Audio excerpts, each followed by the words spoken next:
주일 예배 나오신 여러분을 진심으로 환영하고 축복합니다. 우리 시간 우리의 생명이 되시며 모든 것 되신 그 주님의 이름을 함께 찬양합니다.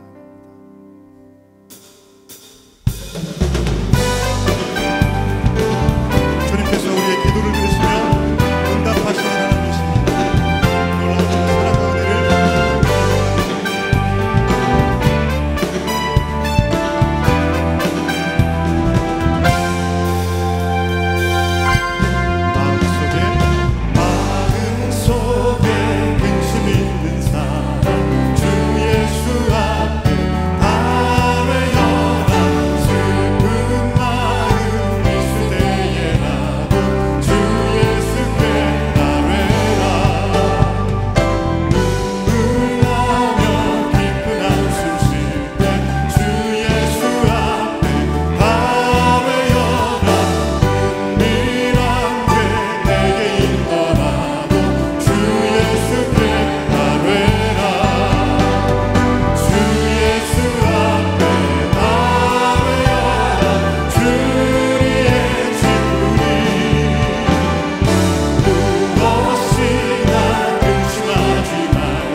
영광의 박수 올려드립니다. 아멘. 우리 계속해서 기쁨과 감사함으로 함께 찬양하며 나아갑니다. 살아계신 하나님께서 날마다 우리에게 함께 하시는 줄 믿습니다. 놀라운 생명과 은혜를 더하시는 주님의 은혜를 함께 찬양합니다. 이를 밝히 보이시니 주 앞에 빨리 나갑시다. 우리를 찾는 구주 예수 보더라 하시니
아멘.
고백하며 나아갑니다.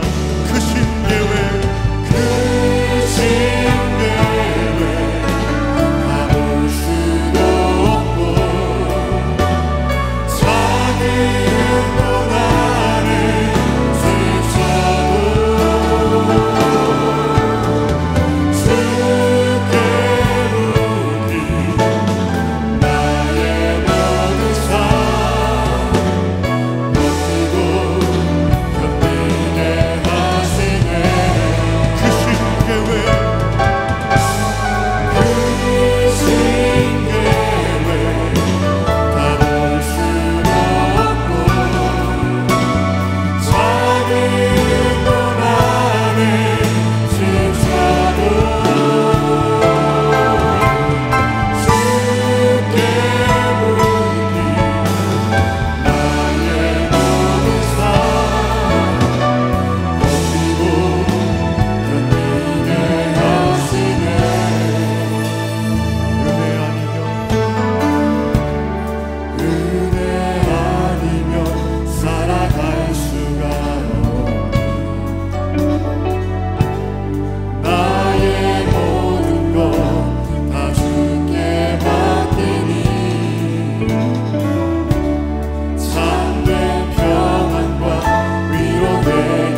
예배 함께 하시는 여러분 모두를 진심으로 환영하고 축복합니다. 오늘도 우리들의 예배를 기다리시고 기뻐하시는 하나님께 신령과 진정으로 믿음의 예배를 올려드리는 드림 공동체 되길 소망합니다. 다 같이 자리에서 일어나셔서 사도신경으로 우리의 신앙을 고백하겠습니다. 나는 전능하신 아버지 하나님, 천지의 창조주를 믿습니다. 나는 그의 유일하신 아들 우리 주 예수 그리스도를 믿습니다.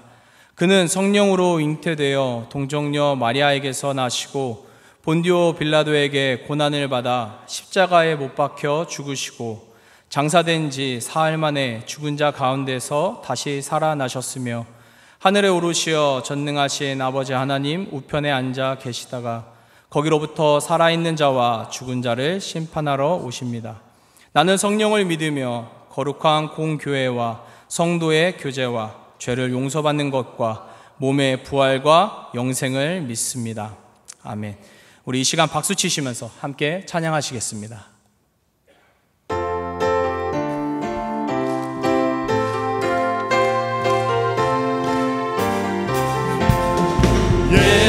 예수님은 누구신가?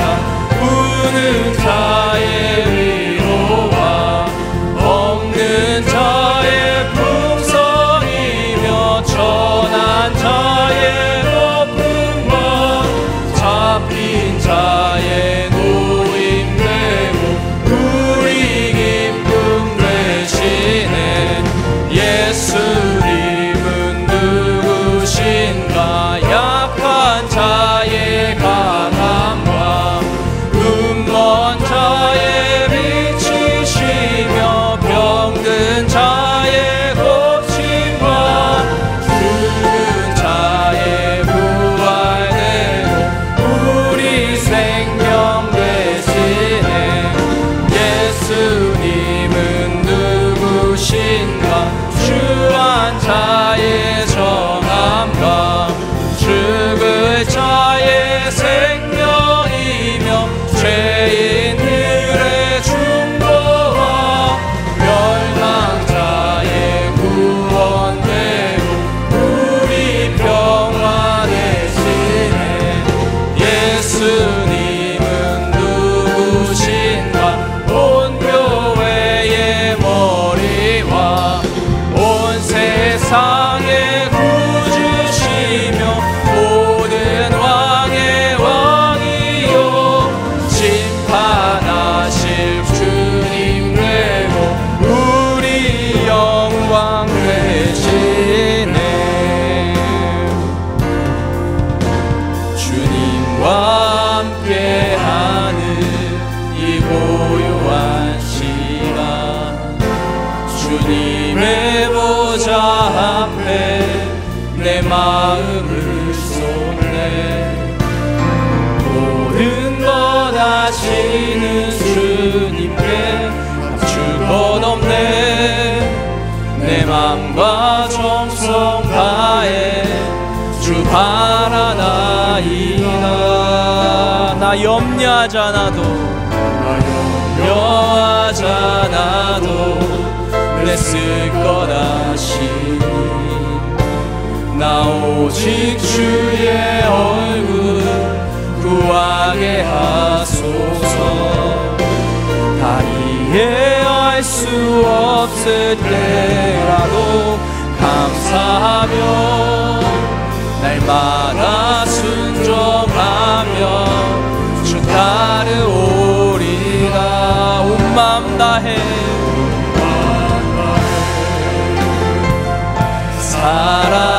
사랑합니다. 온 맘 다해 주 알기 원하네. 내 모든 삶 당신 것이니 주만 섬기리. 온 맘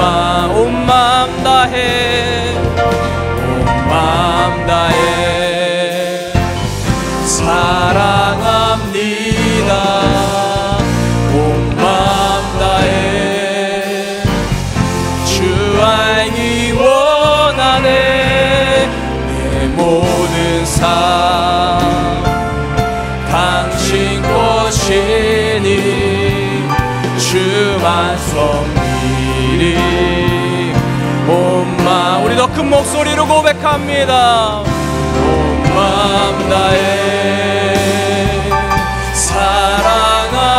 사랑합니다. 온 마음 다해 주 알기 원하네. 모든 삶 당신 것이니 주만 섬기리 온 마음 다해 주만 섬기리 온 마음 다해. 이 시간 함께 기도하겠습니다. 주님께서는 오늘도 저와 여러분에게 은혜를 허락하셨습니다. 자격 없는 한 사람에게도 주님의 사랑을 베푸셨습니다. 세상 가운데서 허덕이고 헤매는 저와 여러분에게 주님은 먼저 사랑으로 은혜로 다가와 주셨습니다. 연약한 우리의 성정을 주님께서 먼저 아시고 그렇게 하셨습니다. 그래서 오늘의 예배는 하나님의 그 사랑과 은혜에 대한 거룩한 몸짓이어야 합니다. 우리의 마음과 뜻을 다해서 하나님께 예배를 드려야 합니다. 함께 기도하시기를 원합니다. 주님, 오늘의 예배를 통해서 하나님의 놀라운 은혜를 다시 한번 경험케 하여 주시옵소서. 이 시간 우리에게 임하시는 성령님을 사모하며 예배를 위해 다 같이 기도하겠습니다. 사랑과 은혜의 주님 감사합니다. 오늘도 예배 자리에 나온 주의 귀한 자녀들을 기억하여 주시옵소서. 이 예배를 통해서 놀라운 하나님의 은혜를 다시 한번 경험하기 원합니다. 우리가 주님으로부터 먼저 은혜 받은 자임을 고백합니다. 모든 이들에게 은혜를 베푸신 하나님, 단 한 사람도 하나님의 그 사랑으로부터 멀어지지 않기를 원하시는 주님, 오늘 우리들의 예배를 통해서 하나님의 그 마음이 기억되게 하여 주시옵소서. 하나님의 은혜를 경험케 하여 주시옵소서. 수많은 어려움과 방황 가운데서도 우리 한 사람을 기억하시고 오늘 이 예배의 자리로 인도하셨으니 주여 하나님의 그 사랑과 은혜만을 경험케 하여 주시옵소서. 하나님이 아니면 절대 살아갈 수 없음을 고백합니다. 누구보다 우리를 잘 아시는 주님이시오니 성령께서 친히 이 시간 여기 모인 모든 이들과 동행하여 주시옵소서. 이미 일하고 계시는 성령님을 사모하며 예수님 이름으로 감사하며 기도드립니다. 아멘. 다 같이 자리에 앉으셔서 기도하실 때 우리를 대표해서 배상철 장로님 기도하시겠습니다. 사랑과 은혜가 풍성하신 하나님 아버지, 거룩한 주님의 날 위로부터 부어주시는 충만한 은혜와 은총으로 하늘의 영광을 경험하게 하시려고 예배 자리로 인도하심을 감사드립니다. 세상이 질병으로 힘들고 화재로 불안할지라도 우리 모두는 한마음 한뜻으로 주님께 고백하며 예배드려오니 우리 찬양과 기도와 예배를 기쁘게 받아주시오. 우리 모두가 새롭게 변화되게 하여 주옵소서. 지난 우리 생활을 돌아볼 때 허물과 죄에 물들어 있던 저희들이었습니다. 알고도 지은 죄, 모르고 지은 죄, 이 시간 주님의 십자가 앞에 고백하고 회개합니다. 저희 마음을 치료하시고 용서하시는 주님께서 십자가 보혈로 정결하고 깨끗하게 씻어 주시옵소서. 전 세계가 코로나 바이러스로 힘들어 할지라도 각 영혼들이 머리에 예수 그리스도의 치유의 은혜를 더하시어 모든 성도들이 뜨거운 성령을 체험케 하여 주옵소서. 어버이날을 보내면서 자녀들을 위해 평생을 희생하시고 수고하신 부모님들께 기쁨과 평안을 주시기를 원합니다. 또한 자녀들을 잘 되기 위해 기도하며 사신 부모님들을 축복하셔서 건강을 주시고 믿음을 유산으로 물려줄 수 있는 삶으로 인도하셔서 끝까지 다음 세대를 위해 기도를 쉬지 않게 하여 주옵소서. 사랑의 하나님, 우리가 예수 그리스도의 이름으로 부르짖을 때마다 응답하여 주시고 부어주시오. 세상이 줄 수 없는 참으로 귀한 평안의 은혜를 채워주시는 주님께 무한 감사를 드립니다.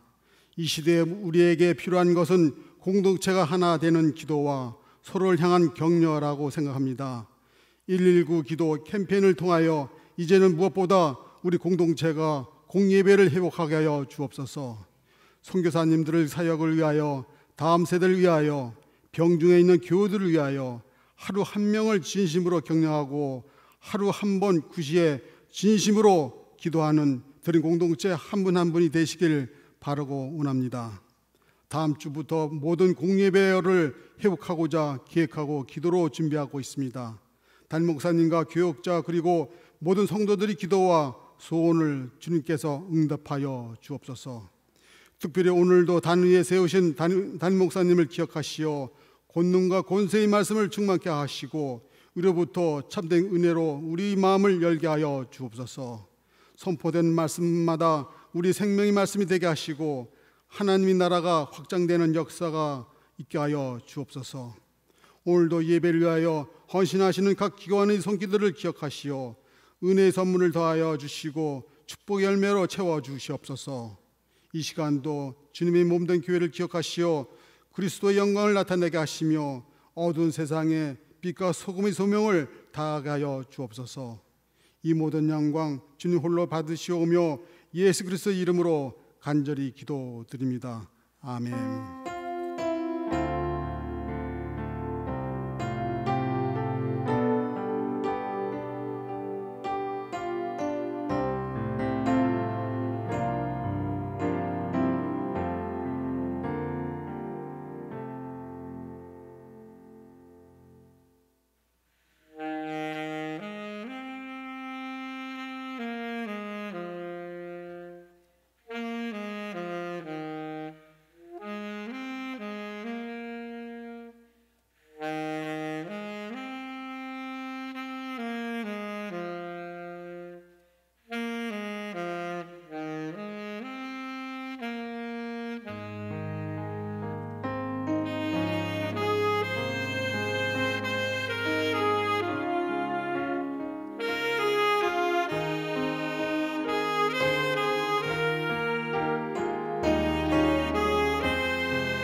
아멘. 귀한 연주 감사합니다. 우리 하나님께 영광의 박수 올려드립니다.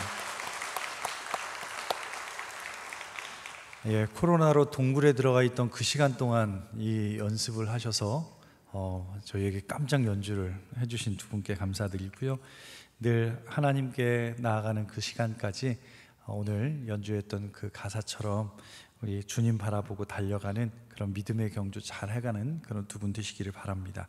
우리 함께 주님을 위해서 기도하겠습니다. 하나님, 오늘도 하나님께서 우리들을 불러주시고 예수 그리스도를 통하여 하나님의 자녀 주님의 지성소 앞에 나아가게 하시니 감사합니다. 믿음의 삶을 살아가는 우리의 삶이 매 순간순간 하나님의 공급하심이 우리 가운데 있음을 기억하게 도와주시고 나의 생명도 우리의 가정도 우리의 일터도 온전히 하나님이 허락하신 은혜임을 늘 기억하게 도와주시옵소서. 특별히 하나님께서 허락하신 물질 가운데 구별하여 10회를 드리는 가정들, 감사 예물을 드리는 가정들, 또 선교지의 아픔과 어려움을 알고 그 선교의 예물을 감당하는 가정들을 복되게 하시고, 또 이 기간 경제적으로 어렵고 또 무급휴직 가운데 있고 직장을 떠나 있는 분들, 저들의 마음까지도 주님 친히 위로하여 주셔서 우리의 각 가정마다, 우리의 영혼마다 하나님 붙잡고 살아가는 가정들 될 수 있도록 주님이 함께하여 주시옵소서. 우리 어버이 주일을 맞이해서 정말 우리 부모님들 이 땅의 역사 가운데 가장 어렵고 힘든 시기를 사셨던 분들, 저들의 기도가 있고 저들이 그 자리를 지킴이 있기에 우리나라가 지금 있음을 다시 한번 기억합니다. 하나님께서 갚아주시고 하나님께서 저들의 삶의 무게를 짊어져 주시고 위로하여 주시사 평안의 복을 누리는 복된 가정들이 되게 하여 주시옵소서. 우리 안에 연약함까지도 친히 치유하여 주실 예수 그리스도의 능력을 믿으며 살아계신 예수님의 이름으로 기도드립니다. 아멘.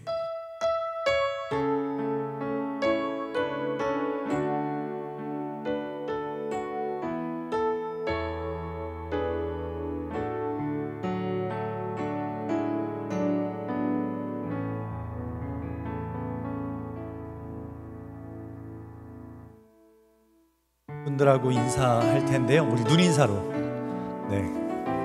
최대한 표현할 수 있는 눈인사로. 제가 말씀드렸지만 마스크를 쓰고 이렇게 인사를 하면 싸나워 보여요. 그래서 반달 모양의 눈으로 인사하시고, 또 예수님의 십자가의 사랑 안에서 우리 서로를 더 격려하고 위로할 수 있는 그런 믿음의 공동체 되시기를 바랍니다. 지난 주간에 저희 어린이날 또 어버이 주일 요 행사들이 있었어요. 먼저 지난 주일에 있었던 우리 러브 드라이브 스루 영상 1분 정도 한번 보시죠.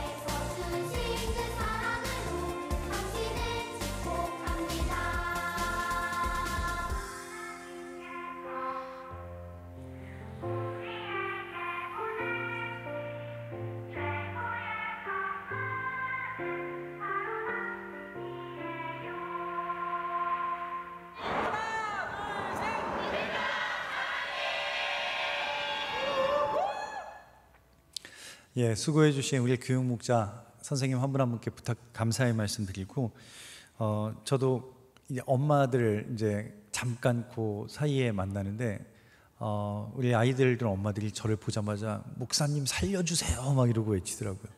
얼마나 힘들면 보자마자 첫 마디가 살려주세요였을까. 어떻게 살려드릴까요? 그랬더니 빨리 교회 학교도 좀 오픈하고 했으면 좋겠다는 얘기를 하세요. 그래서 저희가 이제 다음 주부터 또 예배의 변화도 있게 되는데, 먼저는 주일 예배는 5월 17일 다음 주일입니다.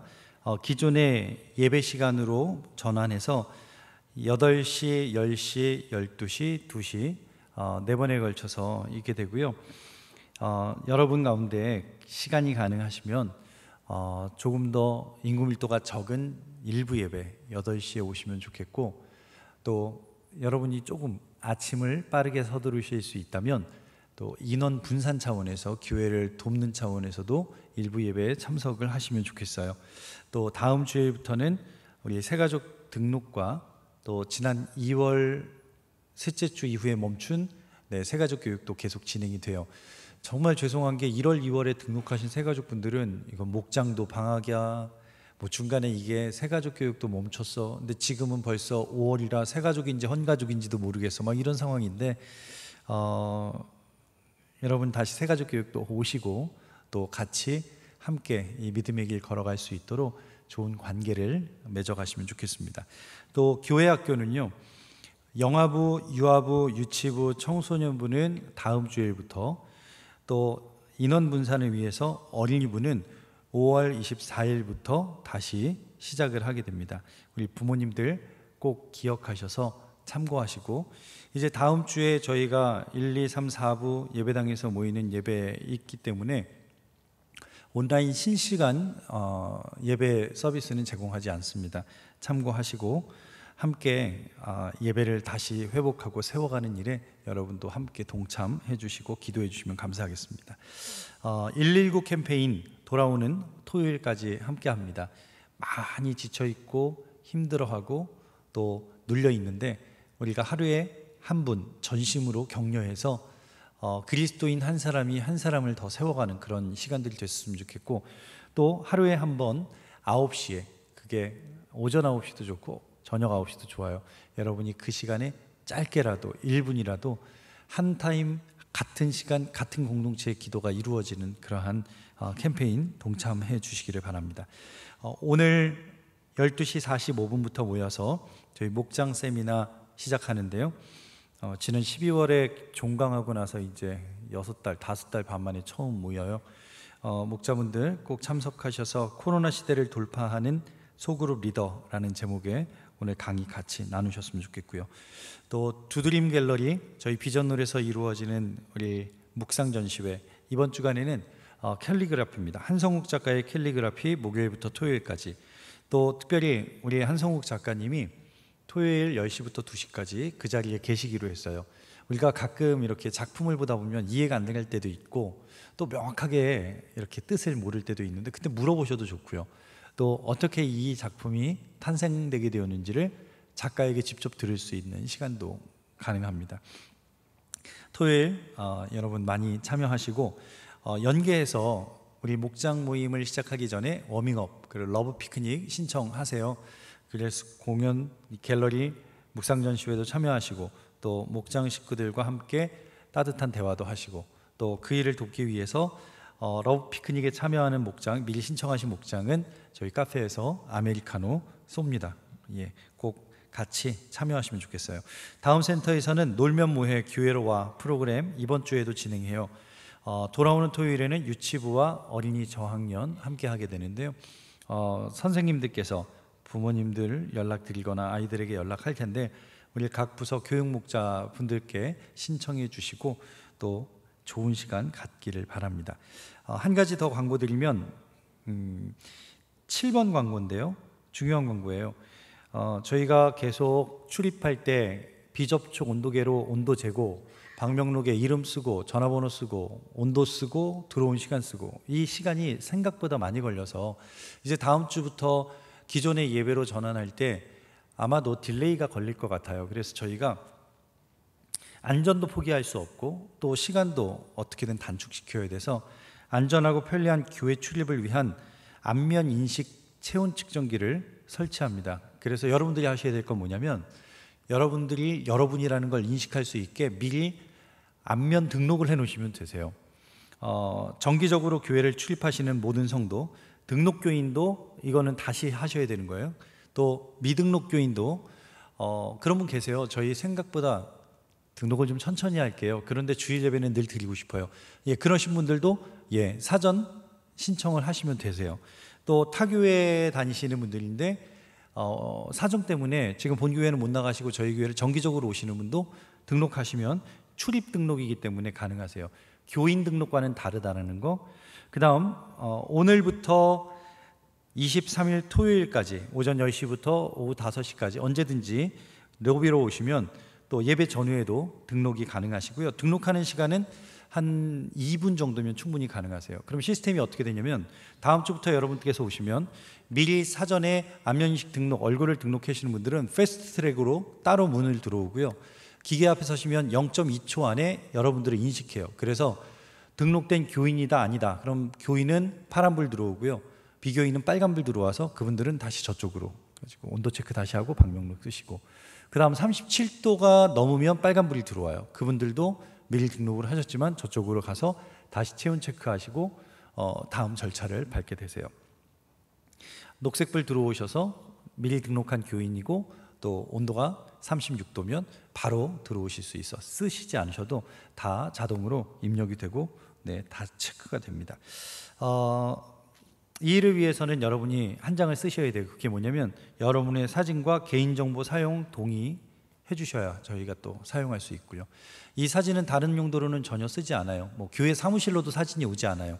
그 안면인식 기계 자체에서만 인식용으로 쓰게 됩니다. 나는 이런 거 등록하는 거 정말 싫어요 하시는 분들 괜찮아요. 등록 안 하셔도 교회 출입하시는 건 문제 없어요. 단 기존의 방식대로 온도계 재시고 방명록에 이름, 전화번호, 연도, 연락처 쓰시고 그렇게 들어오시면 되겠습니다. 이 부분에 있어서 궁금하신 문의는 이진영 목사님께 하시면 되고요. 저희 주중 중보기도 사역은 5월 19일부터 다시 재개합니다.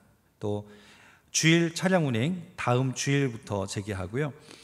이번에 이 온라인 주보를 사용하다 보니까 앞으로도 이 온라인 주보 활용을 많이 하셨으면 좋겠어요. 이 종이 한 장을 찍는데 많은 나무가 필요하고 또 이 종이에 인쇄를 하는 데에도 수많은 연료와 에너지들이 사용되는데 하나님이 창조해 주신 자연을 지키고 또 환경을 보호하는 차원에서 온라인 주보, 스마트폰이 익숙하신 분들은 앞으로도 활용하셨으면 좋겠어요. 저희 카카오 채널, 저희 교회에 미리 등록해 놓으신 분들은 주일날 오시면서 스마트폰에 그 화면만 여시면 온라인 주보 보실 수 있으니까요. 또 나가실 때 이거 어디다 두고 가야 되나, 또 함부로 버리기도 뭐하고 이런 어려움도 해소될 수 있을 것 같고요. 환경을 생각해서 온라인 주보 이용을 권장드립니다. 저희에게 주시는 말씀 함께 볼게요. 오늘 말씀은 신약성경 마태복음 7장 24절로 27절입니다. 신약성경 11쪽 마태복음 7장 24절부터 27절의 말씀 찾으셨으면 제가 봉독합니다. 그러므로 누구든지 나의 이 말을 듣고 행하는 자는 그 집을 반석 위에 지은 지혜로운 사람 같으리니 비가 내리고 창수가 나고 바람이 불어 그 집에 부딪히되 무너지지 아니하나니 이는 주초를 반석 위에 놓은 까닭이요 나의 이 말을 듣고 행하지 아니하는 자는 그 집을 모래 위에 지은 어리석은 사람 같으리니 비가 내리고 창수가 나고 바람이 불어 그 집에 부딪힘에 무너져 그 무너짐이 심하니라. 아멘. 우리가 8주 동안 이제 시리즈 설교를 계속 하고 있어요. 오늘 두 번째 주고요. 아버지의 DNA 유전자를 물려받은 아들이 어쩜 그렇게 똑같이 생겼을까? 가르쳐주지 않아도 행동하는 거라든지 습관도 비슷할 때 우리는 가끔 깜짝 놀라죠. 마찬가지예요. 우리 예수님께서 하나님의 DNA를 가지고 이 땅에 오셨어요. 하나님의 나라를 선포하시고 예수님은 스스로 말씀하시기를 너희가 나를 본즉 하나님을 본 것이라고 말씀하세요.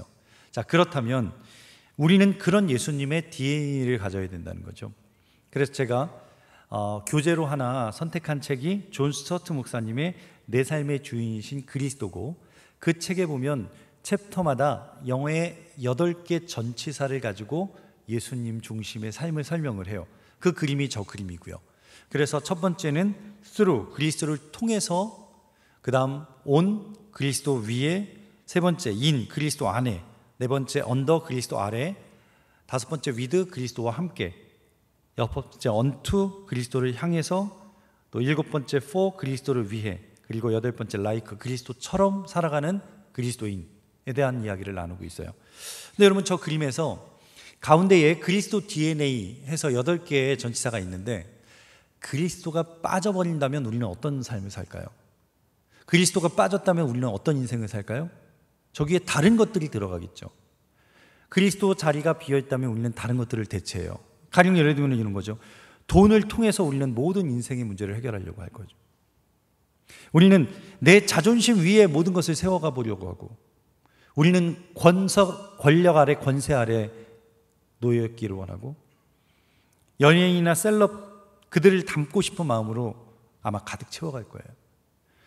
그리스도인의 삶은 그런 것이 아니라 예수 그리스도가 우리의 삶의 중심이 될 때, 한마디로 예수님이 저와 여러분 안에 계실 때 온전한 그리스도인의 삶을 이룰 수 있다는 거죠.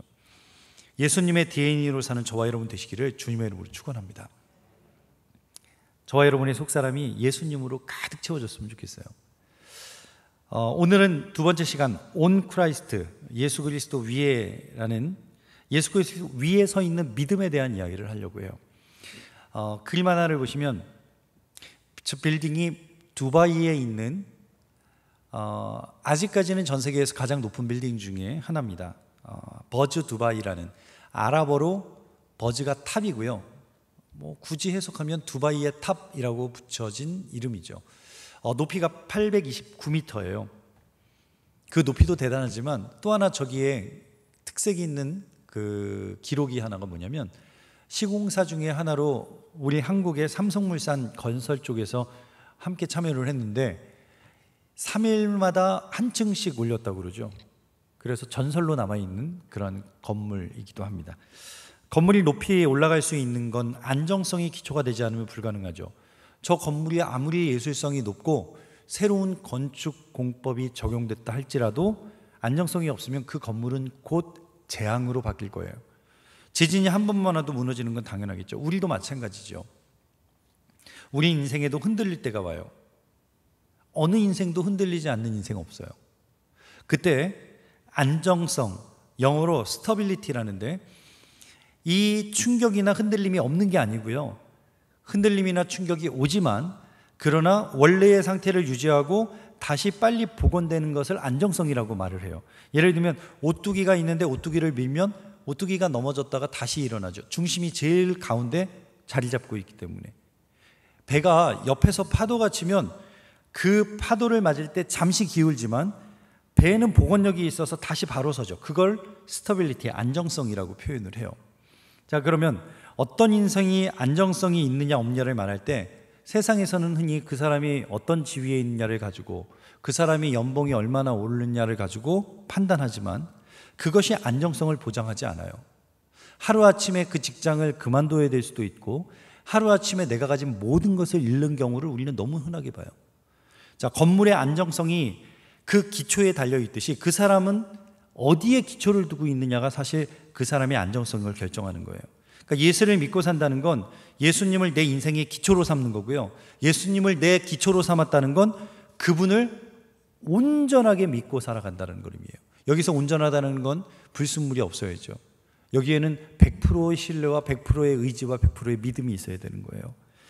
여러분 한번 여쭤볼게요. 여러분 얼마나 예수님 의지하세요? 한 선교사님의 이야기를 좀 들려볼게요. 존 펠튼이라는 선교사님인데, 이분은 영국 스코틀랜드의 출신의 선교사님이세요. 이분은 신학을 공부하고 또 의대를 나와서 의사이면서 동시에 선교사로 남태평양에 있는 뉴 헤브리드스라는 섬 제도, 거기엔 수많은 섬들이 모여있는 곳으로 선교사 파송을 받아갑니다. 그런데 처음 도착한 타나섬이라는 곳에 도착해 석 달이 되지 않아 아내가 죽어요. 그리고 생후 5개월 된 아이도 죽습니다. 얼마나 낙심이 됐겠어요. 지금 하나님의 일을 한다고, 주님의 일을 한다고 그 남태평양의 섬에 선교사로 왔는데 1년 안에 아내도 아이도 죽었어요. 근데 포기하지 않고 그 타나섬에서 3년, 그리고 그 옆에 있는 섬인 아니와 섬에서 15년의 선교 사역을 하세요. 섬에 사는 원주민들에게 복음서를 만들어주고 싶어서, 성경책을 주고 싶어서. 그런데 보통 쪽복음이라고 말하죠. 우리나라에도 처음에 성경이 올 때 이렇게 한 권으로 온 게 아니라 요한복음이 제일 먼저 번역이 돼서 들어왔는데, 마찬가지로 그들에게 요한복음을 전해주고 싶어서 번역을 하는데, 요한복음 1장 1절부터 쭉 번역을 하다 보니까 어디서 걸리냐면 12절에서 걸리는 거예요. 요한복음 1장 12절이 어떤 말씀이냐면, 영접하는 자, 곧 그 이름을 믿는 자들에게 하나님의 자녀가 되는 권세를 주셨으니. 근데 무슨 단어가 걸렸냐면, 영접하는 자, 곧 그 이름을 믿는 이라는 단어가 걸렸어요. 그 나라 말에는 믿는다라는 단어가 없었던 거예요. 왜냐하면 이 아니마 섬 사람들은 식인종이어서 내가 병들거나 내가 옆 사람보다 약하면 잡아먹히는 거예요. 옆 사람을 믿을 수가 없죠. 어떤 사람도 믿지 않고, 그로 인해서 그들의 언어에는 믿다라는 단어 자체가 없던 거예요. 선교사님이 이 믿는다라는 단어를 고민하는 중에 한 원주민이 선교사님의 방에 찾아왔습니다. 선교사 앞에 앉아있던 그 원주민에게 이렇게 물어요. 내가 지금 뭐 하고 있는 것 같습니까? 책상 앞에 의자에 앉아있지 않습니까? 라고 대답을 했어요. 그랬을 때 이 페이튼 선교사님이 이번에는 의자에서 발을 바닥에서 떼어서, 또 손을 짚지 않고, 손잡이에 짚지 않고 발을 들고 팔을 들고 몸을 웅크려서 엉덩이와 등만 기댄 채 의자에 앉았어요. 그리고 지금 나는 뭘 하고 있냐라고 물어봤더니 그 원주민이 그렇게 대답을 했대요. 몸 전부를 의자에 기대고 있지 않습니까? 기대고 있다라는 동사를 거기서 찾았어요. 그 이후에 이 선교사님이 요한복음에 나오는 믿다라는 동사에 그 단어로 다 번역을 했다는 거죠. 그러니까 여러분, 믿는다라는 건 내 몸 전체를 예수님께 의지하는 거예요. 거기에 발끝 하나로 끝까지 버티면서 내 힘으로 살아보는 거, 그거 아니고, 팔로 버티면서 그 의자에 조금이라도 떨어져 있으려는 거 아니고, 온전히 그 의자 하나에 온몸을 맡기는 모습, 그것이 바로 믿는다라는 의미라는 거죠. 여러분, 예수님을 얼마나 믿으세요? 예수님을 얼마나 의지하세요? 그런데 우리가 세상을 살다 보면 염려가 생기죠. 안 생길 수 없어요. 풍랑 파도 와요. 문제는 뭘까요? 우리의 믿음이 커지는 것보다 염려가 커질 때가 더 많다는 거예요. 우리의 믿음보다 염려가 더 커져서 때로는 염려가 우리를 짓누를 때도 많다는 거예요. 주로 언제일까요? 뭐 먹고 살까? 앞으로 내 인생은 어떻게 될까? 이거 내가 안 하면 큰일 날 텐데, 이거 맡길 수나 있을까? 이런 생각이 들 때 염려가 우리를 누르죠. 근데 예수님은 마태복음 6장에 이런 말씀을 하세요. 한번 26절 볼게요. 공중의 새를 보라. 심지도 않고 거두지도 않고 창고에 모아들이지도 아니하되 너희 하늘아버지께서 기르시나니 너희는 이것들보다 귀하지 않냐. 27절. 너희 중에 누가 염려함으로 그 키를 한 자라도 더할 수 있겠느냐. 그러면서 28절에 백합화를 보라. 수고도 안 하고 길쌈도 안 한다. 29절. 솔로몬의 영광으로 입은 그 옷도 이 꽃보다 못했다. 30절 같이 읽어보겠습니다. 시작.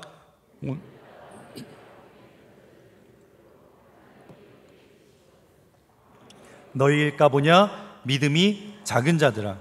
믿음이 작은 자들아. 여기서 말하는 저 믿음은요, 구원받는 믿음과는 조금 다른 차원의 믿음을 얘기하는 거예요. 하나님을 의지하는 믿음이 작구나, 그 표현을 하는 거죠. 여러분들이 예수를 믿고 구원받은 믿음이 없다를 얘기하는 게 아니라, 구원받은 믿음이 있음에도 불구하고 예수 그리스도를 의지하는 믿음이 작구나, 그걸 얘기하는 거예요. 산상수훈 말씀에 보면 예수님께서 반석과 모래 위에 집을 지은 두 사람을 비유로 말씀하시는 부분이 나와요. 우리는 다 인생이라는 집을 짓는 사람들이에요. 그런데 인생에 두 가지 기초가 있대요. 오늘 본문이거든요. 마태복음 7장 24절을 한번 보시면, 그러므로 누구든지 나의 이 말을 듣고 행하는 자는 그 집을 반석 위에 지은 지혜로운 사람 같으니. 영어 성경에 보면 His house on the rock, 바위 위에 지은 집, on the rock, 이게 굉장히 중요해요. 바위가 누구냐? 예수 그리스도시라는 거죠. 이 사람이 살고 있는 집 아래가 뭔지 평상시에는 몰라요. 여러분 집 밑에가 뭔지 아세요? 그게 안반이 있는지 뻘이 있는지 토사가 얼마나 있는지, 있다면 몇 메다나 있는지 우리 몰라요. 그리고 살아요. 그런데 언제 할까요? 25절 보세요. 비가 내리고 창수가 나고 바람이 불어 그 집에 부딪히되 무너지지 아니하나니 이는 주초를 반석 위에 놓은 까닭이다. 언제 하냐면 비가 오고 창수가 나고 바람이 불면 그때서 아는 거예요. 그러면서 이어서 이 또 하나의 집을 말씀하세요. 26절, 나의 이 말을 듣고 행하지 아니하는 자는 모래 위에 지은 어리석은 사람 같으니 27절, 비가 내리고 창수가 나고 바람이 불어 그 집에 부딪힘에 무너져 그 무너짐이 심하니라. 반석 위에 지은 집과 모래 위에 지은 집이 입주를 했을 때 여러분 외형 차이가 나면 얼마나 낫겠어요? 시간 차이가 없다면 재료도 비슷했을 거예요. 보통 비슷한 시기에 짓는 아파트들은 디자인도 비슷하고 창호도 거의 비슷한 거 끼고, 물론 분양가에 따라서 조금 더 좋은 거 나쁜 거를 쓸 수는 있겠지만 거의 다르지 않아요. 유일한 차이는 기초죠. 우리 인생도 마찬가지예요. 다 똑같이 사는 것 같지만 어느 날 그 인생에 비가 오고 창수가 나고 폭풍이 몰아치면 내가 반석 위에 있는지 모래 위에 있는지에 따라서 우리의 삶이 무너지기도 하고 견고하기도 하더라. 피터 야네브라는 분이 계세요. 이분은 지진과 내진 설계의 세계적인 권위자예요. 이분이 그런 이야기를 하세요. 지진이 일어난 진원지가 아니라면 견고한 암석 위에 세워진 집이 안전하다. 심지어 진원지라 할지라도 견고한 반석 위에 세워진 구조물들은 토사에 지어진 건물보다 훨씬 안전하다. 지진 위험이 가장 큰 지역은 해안과 인공 매립지래요. 여기 우리가 대부분 사는 해안 사는 또 인공 매립지 사는 우리 논현동 송도 사시는 분들 큰일 났어요. 그러니까 빨리 여러분 주님께로 갈아타셔야 돼요. 근데 실제로 이분이 피터 야네브라는 분이 근거로 샌프란시스코의 대지진을 들어요. 1906년에 일어났던 이 대지진에서 샌프란시스코의 언덕 꼭대기에 살던 사람들은 어마어마한 진동에도 불구하고 잠도 깨지 않았대요. 근데 그 밑에가 뭐냐면 안반덩어리라는 거죠. 그 암석 언덕 위에 위치한 수많은 석조 건물들, 내진 장치가 없었는데도 별다른 피해를 입지도 않았대요.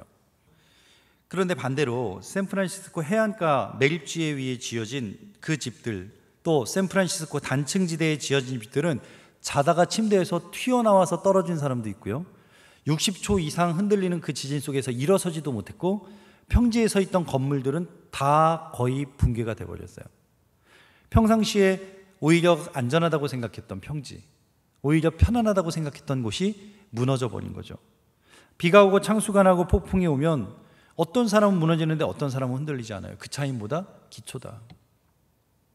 저와 여러분이 예수 반석 위에 집을 지음으로 어떠한 풍랑이 와도 무너지지 않으시기를 축원합니다.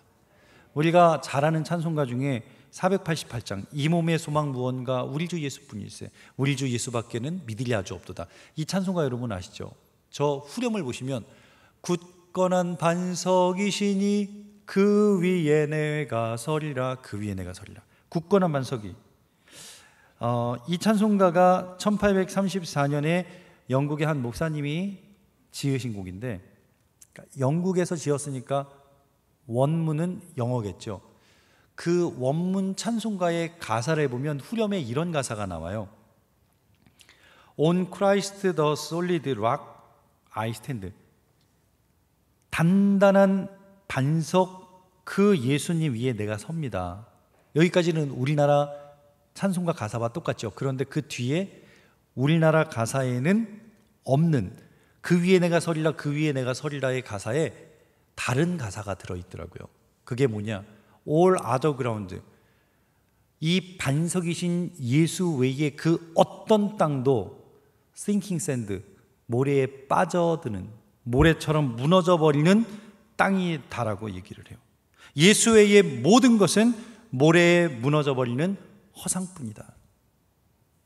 저는 이 고백이 저와 여러분에게도 있기를 축원합니다. 에베소서 4장에 이런 표현을 해요.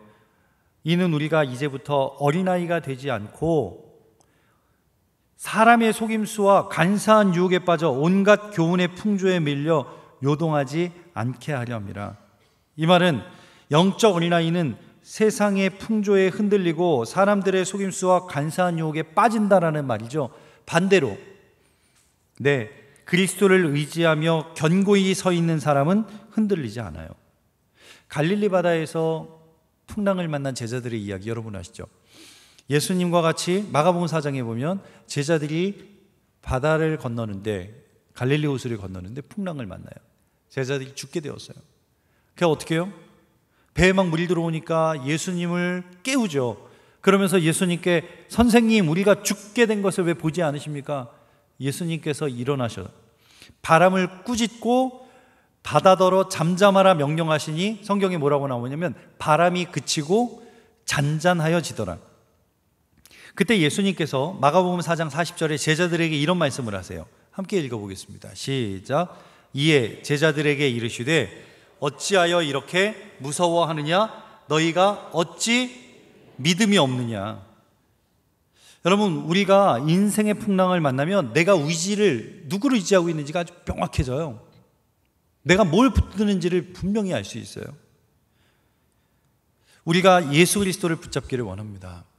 우리가 인생의 풍랑이 만났을 때 예수님만 의지하는 믿음의 사람이 되었으면 좋겠어요. 여러분, 기억하셔야 돼요. 사단은 고난을 우리에게 줄 때 고난의 목적이 달라요. 사단은 우리를 넘어뜨리고 쓰러뜨리려고 고난을 주지만 하나님은요, 고난을 사용하실 때 그 목적이 달라요. 하나님이 우리에게 고난을 주실 때 우리를 믿음의 반석 위에 세우기 위한 훈련, 트레이닝으로 고난을 쓰시죠. 예수님께서 마태복음 7장에서 그런 표현 하시잖아요. 아까 반석 위에, 모래 위에. 그런데 그 기준이 뭔지 아세요? 인생의 집을 반석 위에 짓는 지혜로운 사람은 나의 말을 듣고 행하는 자요. 반대로 모래로 기초를 삼은 어리석은 사람은 나의 말을 듣고 행하지 않는 사람이다. 두 사람의 공동점이 뭐예요? 내가 하는 말을 듣고, 여기까지 똑같아요. 모래 위에 지은 사람이나 반석 위에 지은 사람이나 내가 하는 말을 듣고 여기까지 갔다는 거죠. 차이는 뭐예요? 들었느냐 못 들었느냐, 알았느냐 몰랐느냐가 아니라 순종했느냐 불순종했느냐, 여기서 갈리는 거예요. 예수님의 반석 위에 서 있다는 건 내가 그분을 쫓기로 결정한 거예요. 내가 그분의 말씀에 순종하기로 결정한 거예요. 한 크리스찬 청년이 고백을 한번 들어보세요. 이 청년이 편의점에서 밤새 알바를 하는데 한 일주일에 3-4번은 술 취한 손님이 한두 시 와서 음료수나 물을 사고 10,000원짜리를 낸 다음에 거시름돈을 안 받고 그냥 간대요. 이 청년이 주님을 진정으로 만나기 전에는 그 잔돈 9,000원은 주님이 너 고생했다라고 주신 보너스라고 생각하고 감사하면서 받았대요. 우리 이럴 때 얼마나 많아요. 신앙을 그렇게 갖다 쓰잖아요. 이 술 취한 사람이 받아가지 않은 그 거스름돈을, 와, 주님이 나한테 보너스 주셨구나, 감사합니다 기도하고 내 주머니에 넣었대요. 그 청년의 인생에 전에는 돈이 중심이고 주님은 어떤 기능을 하시는 거예요? 그 돈을 버는데 도구일 뿐이죠. 우리가 기도도 정말 조심해서 해야 되는 게, 주님의 영광을 위해서 돈 많이 벌게 해주세요. 맞아요. 근데 정말 그 속안에 어떤 마음이냐가 더 중요해요. 열을 버는데 하나 정도 주님 주면서 주님을 위해서 돈 많이 벌게 해달라고 말하는 거, 그거는 앞뒤가 맞지 않죠. 다시 청년에게로 돌아와 볼게요. 이 청년이 주님을 정말 깊이 만난 그 이전과 이후, 지금 하루 차이인데 그 주님이 내 삶의 가치가 된 이후에는 그런 손님이 없었을까요? 있었어요. 그날도 밤에 12시에서 1시 사이에 술에 잔뜩 취한 손님이 와서 물 한 병을 꺼내서 10,000원짜리를 내고 비틀비틀 물만 들고 나가는 거예요. 이 청년이요, 9,000원을 들고 쫓아나가서 그 손님의 주머니에 집어넣어주고 왔대요.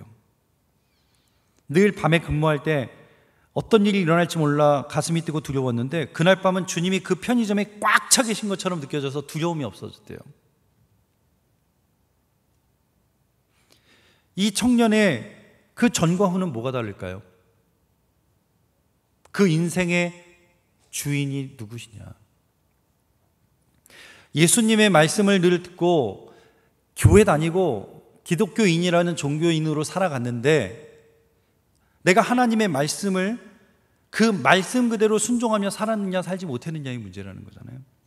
세상 유혹 앞에서 우리가 반석 위에 있든지 모래 위에 있든지 드러나게 되어 있는데, 그때 우리는 뭘 택할 거냐? 빌립보서 3장에 사도 바울이 그런 표현을 해요. 무엇이든지 내게 유익하던 것을, 전에는 내가 유익하다고 생각했던 걸 이제는 내가 그리스도를 위해선 해로 여겨요. 8절 보세요. 함께 읽어볼게요. 시작. 또한 모든 것을 해로 여김은 내 주 그리스도 예수를 아는 지식이 가장 고상하기 때문이다. 그 다음, 내가 그를 위하여 모든 것을 잃어버리고 배설물로 여김은 그리스도를 얻는. 자, 모든 것을 잃어버렸어요. 그것들을 배설물로 여겼대요. 그 대신에 누구를 얻었어요? 예수 그리스도를 얻었어요. 우리는 배설물을 얻기 위해서 예수를 버릴 때가 얼마나 많은데요. 뭐가 배설물이냐고요? 하나님 나라 갈 때 필요 없는 건 다 배설물이잖아요. 하나님 나라 갈 때 들고 갈 수 없는 건 다 배설물이라고 생각하시면 돼요. 그런데 그 배설물을 얻기 위해서 우리는 예수님을 언제든지 버렸어요. 그 기초가 예수 반석 위에 있지 않아서 그래요. 우리가 완벽하게 살자는 말씀을 드리는 게 아니에요. 그런 노력이라도 해보자는 이야기를 드리는 거예요. 예수님을 의지하고 그렇게 살려고 몸부림치는 사람이 안 넘어질까요? 넘어져요. 그런데요, 그 넘어질 때 예수님 쪽으로 넘어지자는 거예요. 그러면 다시 일어나서 한 발을 뛰는데 안 넘어질까요? 또 넘어져요. 그때 한 발짝 더 예수님 쪽으로 넘어지자는 거예요. 그러면 어제보다 오늘, 오늘보다 내일이 예수님 앞에 내 키 한 자 정도 더 가 있는. 그래서 우리가 하나님 나라 가는 그 순간까지 그 믿음의 경주 놓치지 않고, 그게 십자가의 돌을 쫓는 사람, 그것이 바로 예수 그리스도 반석 위에 지은 집을 짓고 있는 인생이라는 거죠. 갈라디아서 5장 24절에 이런 말씀을 합니다. 그리스도 예수의 사람들은 육체와 함께 그 정욕과 탐심을 십자가에 못 박은 사람이 그리스도 예수의 사람들이다. 그런데 이 정욕이 또 튀어나오네요. 이 탐심이 또 튀어나와요. 맞아요. 우리는 이걸 매일매일 못 박는 거예요. 그것이 예수 그리스도의 사람이다. 성적인 욕망들로 인한 죄, 돈에 대한 욕망으로 인한 속임수, 내 이익을 위해 이미 습관처럼 돼버린 거짓말들, 그걸 매일 못 박는 거예요. 매일 튀어나올 때마다. 안 튀어나오는 게 아니라 튀어나오는데 못 박는 거예요. 교회 안에서 더 높은 자리에 앉으려는 욕망, 내 이름이 더 드러나고 싶은 마음, 이게 안 튀어나온다는 게 아니라 튀어나올 때마다 못 박는 거예요. 그렇게 십자가에 못 박는 사람이 그리스도 예수의 사람들이다. 오늘 갈라디아서 5장 24절이 말하는 거예요. 우리는 십자가에 대해서 들어서 다 알아요. 예수님의 반석 위에 서 있지 못하면 그건 무너질 수밖에 없는 거짓 믿음일 수도 있어요. 마음은 없으면서 흉내만 내면 그건 믿음이 아니라 스킬, 기술이에요.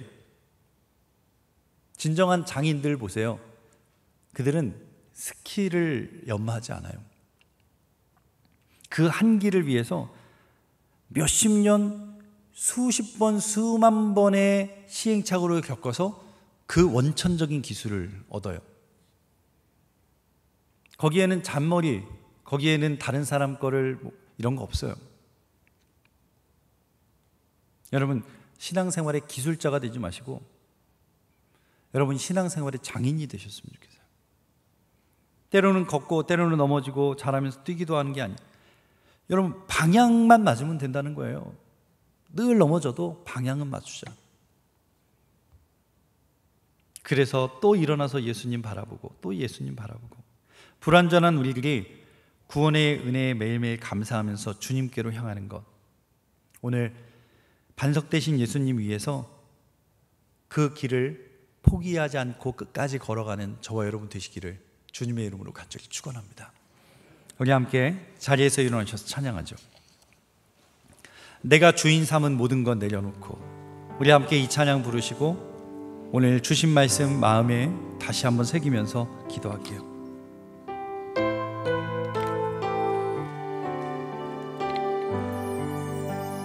내가 주인 삼은 내가 주인 삼을 모든 것 내려놓고 주님 앞에 내 주 되신 주 앞에 나가 내가 사랑했던 모든 것 내가 사랑했던 모든 것 내려놓고 주님만 사랑해.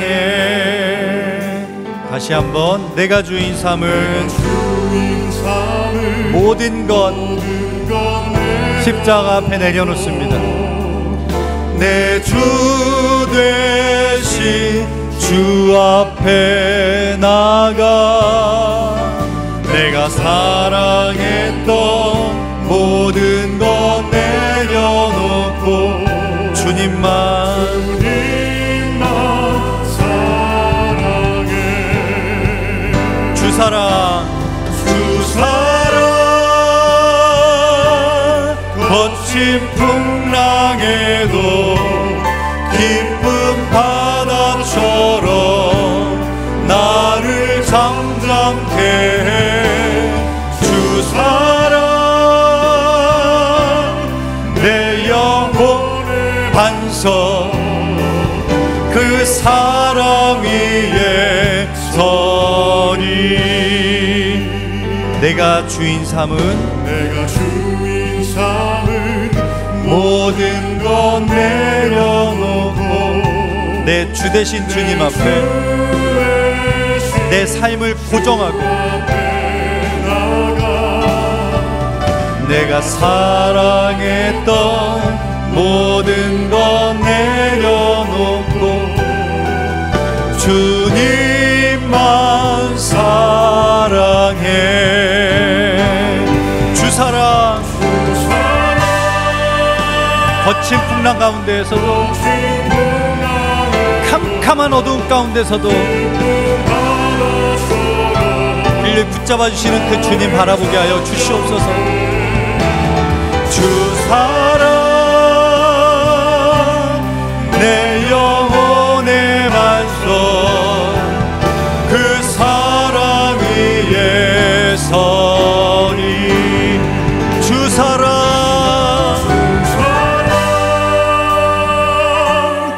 거친 풍랑에도 깊은 바다처럼 나를 잠잠케 해. 주 사랑 내 영혼의 반석 그 사랑 위에 서리. 그 사랑 위에 서리. 우리 이 시간에 함께 기도합니다. 예수님께서 나의 삶의 반석이십니다. 여전히 모래 위에 내 인생의 집을 짓고 있는 분이 있다면 오늘 예수님께로 그 반석으로 옮겨가시기를 원합니다. 매 순간순간 매일매일 우리 주님 의지하는 그 삶을 살아갈 수 있도록 이 선한 싸움 싸우며 마치는 그 길까지 달려가는 그 믿음의 길을 걸어가는 우리가 되게 해주시옵소서. 우리 인생에 배설물을 마치 보화처럼 여겨가며 그것을 붙잡고 사는 비참한 인생이 아니라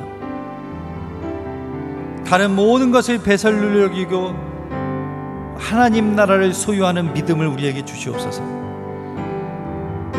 예수 그리스도 십자가의 능력이 오늘 우리 가운데 임하셔서 이제는 온전히 주님만 의지하는 믿음의 삶을 살아가는 반석 위에 세워진 믿음이 되게 하여 주시옵소서. 우리 오늘 주신 말씀 붙잡고 함께 통성으로 기도하며 나가겠습니다. 하나님 아버지 감사합니다. 오늘도 주님 안에서 예수님 반석 위에 세워진 집을 짓기를 원합니다. 모래 위에 내 인생이 이 세상에 다 무너질 땅 위에 집을 짓는 어리석은 자들이 아니라 오늘 예수님의 말씀을 듣고 그 말씀 앞에 순종함으로 주님을 100% 의지하며 나아가는 하나님의 백성들 되게 하여 주시옵소서. 하나님, 오늘 이 자리가 주님만 의지하는 것으로 달려나가는 자리가 되게 도와주시옵시고, 우리 인생의 배설물을 다 뒤로 한 채 하나님 나라를 바라볼 수 있는 믿음의 자리가 되게 하여 주시옵소서. 지금까지 배설물을 보화처럼 여기며 아끼며 살았던 인생이 이제는 주님이 허락하시는 그 하나님의 나라를 믿음으로 소유하는 역사가 있게 하여 주시옵소서. 내가 주인 삼았던 이 세상의 것들이 이제는 믿음 안에서 끊어지게 하여 주시옵소서. 예수 그리스도의 자리에 자리 잡고 있던 돈, 권세, 명예, 인기, 자존심, 이제는 주님이 우리의 인생의 중심에 서 계시옵소서. 하나님, 감사합니다. 우리의 반석이 예수 그리스도이심을 다시 한번 깨닫게 하시고 내 인생이 그 반석 위에 서게 하시니 감사합니다. 그 세상 가운데 무너질 땅에 인생의 집을 짓고 있지 않게 하나님, 예수 그리스도께로 옮겨 타는 이 시간이 되게 하여 주시옵시고, 하나님만 바라보는 이 믿음의 경주를 싸워나가는 신앙의 길을 감당하는 우리가 되게 하여 주시옵소서. 오늘 하나님만 의지하는 하나님의 백성들, 저들 가운데 하나님의 능력이 임하게 하여 주시옵시고, 오늘 믿음으로 결단하는 가정들, 배설물을 그 냄새나는 것을 보화처럼 끼고 사는 것이 아니라 우리 주님이 우리의 삶의 중심에 계셔서 온전히 하나님을 닮아가는 그리스도인으로 살게 하여 주시옵소서. 이제는 우리 주 예수 그리스도의 은혜와 하나님 아버지의 크고 넓으신 사랑과 성령님의 감화 감동 인도하심이 믿음으로 하나님의 나라를 바라보며 예수 그리스도 반석 위에 우리의 인생을 집짓기로 결단하는 하나님의 사랑하는 자녀 한 분 한 분 머리머리 저들의 인생 속에 지금으로부터 영원까지 함께하여 주옵시기를 간절히 축원하옵나이다. 아멘.